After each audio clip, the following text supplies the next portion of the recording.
வணக்கம். தொடக்க கல்வி அப்படின்னு சொன்ன உடனே நமக்கு என்ன தோணும்? வெறும் ஏபிசிடியும் எண்களையும் மனப்பாடம் செய்ய வைக்கிற ஒரு சாதாரண விஷயம்னு நம்ம ஈஸியா கடந்து போயிடுறோம் இல்லையா? ஆனா நிஜத்துல பாத்தீங்கன்னா அது குழந்தைங்களோட உளவியலும் கலையும் ரொம்ப நேர்த்தியா பின்னப்பட்ட ஒரு அற்புதமான கட்டமைப்பு. இந்த விளக்க தொகுப்புல ஒரு குழந்தை தன்னோட ஆரம்ப கல்வியில மொழியையும் கற்பனை திறனையும் எப்படி உள்வாங்குது அப்படிங்கறத நம்ம ஆழமா அலச போறோம். இத புரிஞ்சுக்க ரொம்பவும் எளிமையான ஒரு சைக்கிள் அப்படிங்கிற கருப்பொருளை மையமா வச்சு குழந்தைகள் எப்படி சிந்திக்க பழக்கப்படுத்தப்படுறாங்க அப்படிங்கிற சுவாரஸ்யமான கல்வி பயணத்துக்குள்ள இப்ப நாம நுழையலாம். நீங்க முதலா சைக்கிள் ஓட்ட கத்துக்கிட்ட அந்த தருணம் ஞாபகம் இருக்கா? அந்த சுதந்திரமும் காத்துல பறந்த மாதிரி இருந்த அந்த எல்லையில்லா மகிழ்ச்சியும் கண்டிப்பா உங்க மனசுல ஒரு ஓரத்துல பதிஞ்சிருக்கும். மனிதர்களோட வாழ்க்கையில சைக்கிள் ஓட்ட கத்துக்கிறதுங்கிறது ரொம்பவே முக்கியமான ஒரு உடல் ரீதியான மைல்கல். அந்த உலகளாவிய அனுபவத்தை கல்வியாளர்கள் ரொம்ப சரியா தேர்ந்தெடுத்து அத ஒரு குழந்தையோட கல்வி பயணத்துக்கான வாகனமா மாத்திருக்காங்க. ஒரு குழந்தைக்கு பரிச்சயமான ரொம்ப பிடிச்ச ஒரு விஷயத்துல இருந்து பாடத்தை தொடங்கும்போது கத்துக்கிறது ஒரு சுமையா இல்லாம ஒரு ஜாலியான அனுபவமா மாறத் தொடங்கிடுது. சரி, முதல்ல இந்த சைக்கிள் கவிதையிலிருந்து ஆரம்பிப்பியா? என்னிடம் ஒரு சிவப்பு சைக்கிள் உள்ளது. நான் பெடல் செய்து ஓட்டுகிறேன். ட்ரின் ட்ரின் ட்ரின் என பெல் அடிக்கிறது. என் நண்பர்களை ஓரமாக நகரச் செய்கிறது. இத கொஞ்சம் கவனிங்க. இங்க ட்ரின் ட்ரின் ட்ரின் அப்படிங்கிற ஒலிக்குறிப்புச் சொற்கள் எவ்வளவு தந்திரமா பயன்படுத்தப்பட்டிருக்கு பாருங்க. இந்த சத்தம் புத்தகத்துல வாசிக்கிற வார்த்தைகளுக்கும் நிஜ உலகத்துல கேட்கிற ஒலிகளுக்கும் இடையே இருக்கிற இடைவெளிய அப்படியே குறைச்சிடுது. இது குழந்தைகளோட வளரும் மூளைக்கு ஒலியின் மூலமா ஒரு நேரடி தொடர்பை ஏற்படுத்தி வாசிப்பின் மீதான ஆர்வத்தை உடனடியா தூண்டிவிடுது. ஒரு பெஸ்ட் கல்வி முறை அப்படிங்கிறது பல வேற கான்செப்டுகளை ஒரே சீரான ஓட்டத்துக்குள்ள கொண்டு வருதுதான். இந்த கவிதையோட அடுத்தடுத்த வரிகள்ல நிறங்கள், எதிர்ச்சொற்கள், செயல்கள் இது எல்லாமே ரொம்ப இயல்பா சொல்லிக் கொடுக்கப்படுது. நீல நிற சீட், கருப்பு நிற டயர்கள், அப்புறம் வேகம், மெதுவாக மாதிரியான வார்த்தைகள் கவிதையோட தாளத்தோட அப்படியே ஒன்றிணைஞ்சிடுது. இதன் மூலமா குழந்தைங்க நம்ம புதுசா இலக்கணம் கத்துக்கிறோன்னு அவங்களுக்கே தெரியாம ரொம்ப சிக்கலான மொழி அமைப்புகளை தங்களோட ஆழ்மனசுல ஈஸியா பதிவு செஞ்சுக்கிறாங்க. கொஞ்சம் காற்று நிரப்புங்கள், சிறிய ஹெல்மெட் அணியுங்கள், அப்புறம் எங்கும் செல்லுங்கள். ஆரம்ப கல்விங்கிறது வெறும் எழுத்தறிவு மட்டும் கிடையாதுங்க, அது வாழ்க்கைக்கான திறன்களை கத்துக் கொடுக்கறதும் கூட. சைக்கிள் ஓட்டுற அந்த சந்தோஷத்தோட ஹெல்மெட் போடணும் அப்படிங்கிற தவிர்க்க முடியாத பாதுகாப்பு விதிய இங்க எவ்ளோ அழகா இணைச்சிருக்காங்க பாருங்க.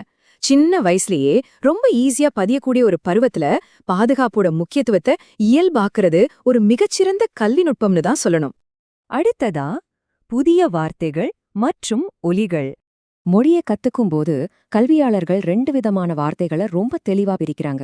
ஒன்னு ஒலியியலை அடிப்படையா வச்சு கொஞ்சம் கடினமான புதிய வார்த்தைகள்.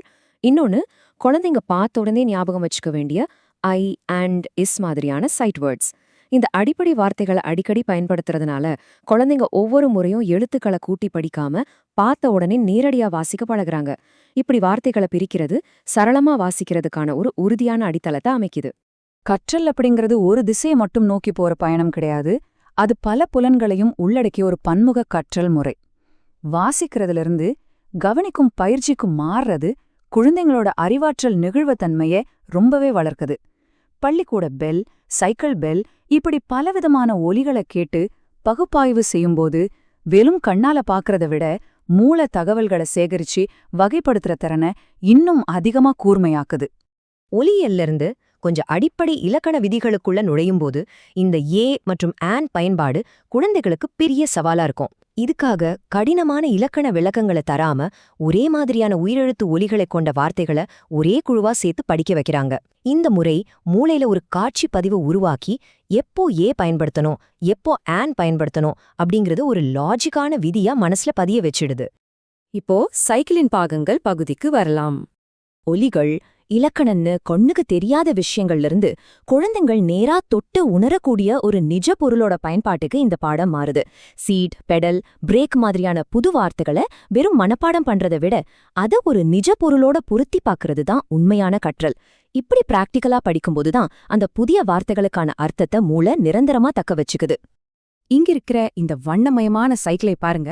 இதுவரைக்கும் கட்டுக்கிட்ட வார்த்தைகளை இந்த வரைபடத்தோட இணைக்கும்படி குழந்தைகள் தூண்டப்படுறாங்க. ஒரு சைக்கிளை முழுமையா பார்த்து அதோட ஒவ்வொரு நுணுக்கமான பாகத்தையும் சரியா கண்டுபிடிச்சு பேரிடுறது வெறும் வார்த்தை அறிவை தாண்டி அவங்களோட கூர்மையான கவனிப்பு திறனையும் லாஜிக்கான சிந்தனையையும் ஜபர்தஸ்தா வளர்க்குது. சரி, இப்போ நம்ம அறிவை கொஞ்சம் சோதிப்போம். எப்பவுமே தேர்வுகள் அப்படிங்கிறது வெறும் மார்க் வாங்குறதுக்கு மட்டும் கிடையாதுங்க.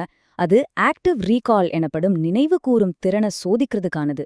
குழந்தையிடம் என்ன நிற சைக்கிள் உள்ளது அல்லது எதன் சத்தம் மக்களை நகரச் செய்கிறது மாதிரியான இந்த கேள்விகள் ஆரம்பத்துல நாம பார்த்த அந்த கவிதையோட விவரங்களை மாணவர்களோட மூளை எந்த அளவுக்கு உள்வாங்கி இருக்குன்னு செக் பண்ண ஒரு சூப்பரான டூல். ஏன்னா அந்த சிவப்பு நிறமும் பெல் சத்தமும் உங்களுக்கு ஞாபகம் வந்துருச்சா? படிச்ச தகவல்களை சரியா புரிஞ்சிருக்கோமான்னு செக் பண்ண எது தவறான தகவல்னு கண்டுபிடிக்கிறது தான் பெஸ்ட் வழி. உளவியல் ரீதியா பாத்தீங்கன்னா ஒரு கூற்று சரியா தவறான கண்டுபிடிக்க வெறும் மனப்பாட திறனை விட மிக உயர்ந்த அளவிலான மூளைச் செயல்பாடு தேவைப்படுது. ஒரு விஷயத்தோட முழுமையான லாஜிக்க புரிஞ்சா மட்டுமே தான் அதுல இருக்கிற தப்ப ஒரு குழந்தையால ஈஸியா கண்டுபிடிக்க முடியும். இந்த தேர்வுல பயன்படுத்தியிருக்கிற அந்த சின்ன நகைச்சுவையை கவனிச்சிங்களா? சைக்கிள் நகர தண்ணீர் தேவை மாதிரியான அபத்தமான வாக்கியங்கள் குழந்தைகளோட விமர்சன சிந்தனைய ரொம்ப ஈஸியா தூண்டிவிடுது. சைக்கிளுக்கு தண்ணி இல்ல, காத்து தான் தேவைன்னு அவங்க கண்டுபிடிக்கும் போது அது அவங்களுக்கு ஒரு பெரிய வெற்றியா தோணுது. இந்த அப்ரோச் தேர்வு ஒரு போரிங்கான வேலையா இல்லாம ஒரு இன்ட்ரெஸ்டிங்கான கேமா மாத்திடுது. இறுதியா ரொம்ப முக்கியமான பகுதி மேஜிக் சைக்கிள். இதுவரைக்கும் வாசிக்கிறது, இலக்கணம் பழகுறது, தேர்வு எழுதுறதுன்னு இருந்த கல்வி இப்போ ஒரு புதிய பொருளை உருவாக்கும் பகுதிக்கு நகருது.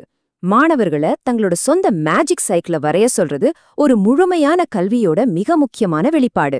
தொடக்க கல்விங்கிறது ஏதோ வரையறுக்கப்பட்ட விதிகளுக்குள்ள அடைஞ்சு கிடக்கிற விஷயம் இல்ல, அது எல்லையற்ற படைப்பாற்றல தூண்டும் ஒரு கருவி அப்படிங்கிற ஆழமான உண்மைய இது உணர்த்துது.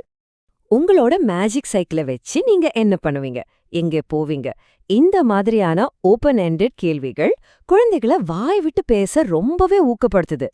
இதுவரைக்கும் அவங்க கத்துக்கிட்ட வார்த்தைகள், ஒலிகள், இலக்கணம் இது எல்லாத்தையும் ஒன்னா சேர்த்து தங்களோட சொந்த கற்பனை கதையை சுயமாக விவரிக்க இது அவங்கள தூண்டுது. இது அவங்களோட தனித்துவமான சிந்தனைக்கு உயிர் கொடுக்கிற ஒரு அற்புதமான தருணம். அடிப்படை கல்வி அப்படிங்கிறது வெறும் பரீட்சையில பாஸ் பண்றதுக்காகவோ அல்லது இலக்கண விதிகளை மனப்பாடம் பண்றதுக்காகவோ உருவாக்கப்பட்டது கிடையாதுங்க. அது குழந்தைங்களோட கைகள்ல கற்பனை அப்படிங்கிற சாவியை கொடுத்து அவங்களோட சிந்தனை உலகத்தின் கதவுகளை திறக்க செய்யறது. வார்த்தைகளை உங்களுக்கு சிறகுகளை தருது. அந்த சிறகுகளை வச்சே எவ்வளவு தூரம் பறக்கணும் அப்படிங்கறத அவங்களோட கனவுகள் தீர்மானிக்குது. இப்போ சொல்லுங்க, உங்களோட வாழ்க்கை பயணத்துல எந்த எல்லைகளையும் தாண்டி செல்லக்கூடிய அந்த மேஜிக் சைக்கிள் உங்ககிட்ட இருக்கா? அதை வச்சு நீங்க எந்த புதிய உலகத்தை கண்டுபிடிக்க போறீங்க? கொஞ்சம் சிந்தித்து பாருங்கள். மீண்டும் இதே போல ஒரு சுவாரஸ்யமான விளக்க தொகுப்பில் சந்திப்போம்.